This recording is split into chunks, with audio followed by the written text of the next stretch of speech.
माता वृंदा की कहानी शायद आप सभी ने सुना होगा, फिर भी आज मैं अपने छोटे से प्रयास में आप सभी को बताने की कोशिश करती हूँ। माता वृंदा असुरों के राजा जलंधर की पत्नी, परम सती पतिव्रता नारी, भगवान की भक्ता। माता वृंदा के सतीत्व का, भक्ति के कवच का इतना बल था कि कोई भी देवता कभी भी जलंधर को किसी भी युद्ध में हरा नहीं पाए, कभी भी मार नहीं पाए।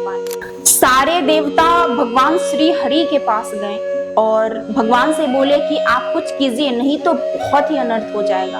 उसी समय भगवान ने बोला कि आप लोग जा करके जलंधर को युद्ध के लिए ललकारिए।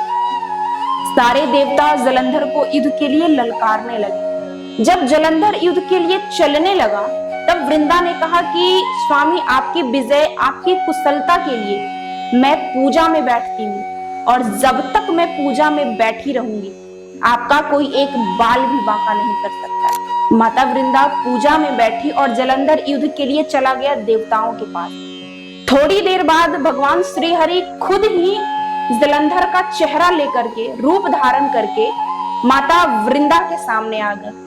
और जैसे ही वृंदा ने अपने पति का चेहरा देखा वो पूजा से उठ गई।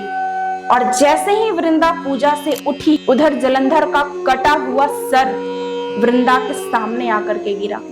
वृंदा बहुत ही ज्यादा डर गई, कांपने लगी। उसी समय उसने पूछा कि कौन हो तुम?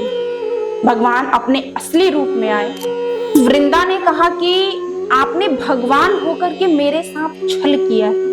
मैं आपको श्राप देती हूँ कि जिस प्रकार आज आपने छल करके मुझे मेरे पति से दूर किया है, एक दिन यही मेरा पति आपसे छल करके आपको आपकी पत्नी से दूर करे। और उसी समय वृंदा ने भगवान को श्राप दे करके पत्थर का बना दिया। भगवान शालिग्राम बन गए। जब शालिग्राम के रूप में अवस्थित हुए तब चारों तरफ हाहाकार मच गया कि अब सृष्टि का देखभाल कौन करेगा। फिर माता लक्ष्मी, सारे देवताओं ने वृंदा से क्षमा याचना किया और उसी समय वृंदा ने भगवान को श्राप मुक्त किया और पहले जैसा बनाया और अपने दाहिने पैर की उंगली से आग प्रज्वलित करके वृंदा अपने आप को उस आग में भस्म करके जला डाली। वृंदा के जले हुए शरीर से जो राख बचा था, उस राख के कण से तुलसी माता प्रकट हुई।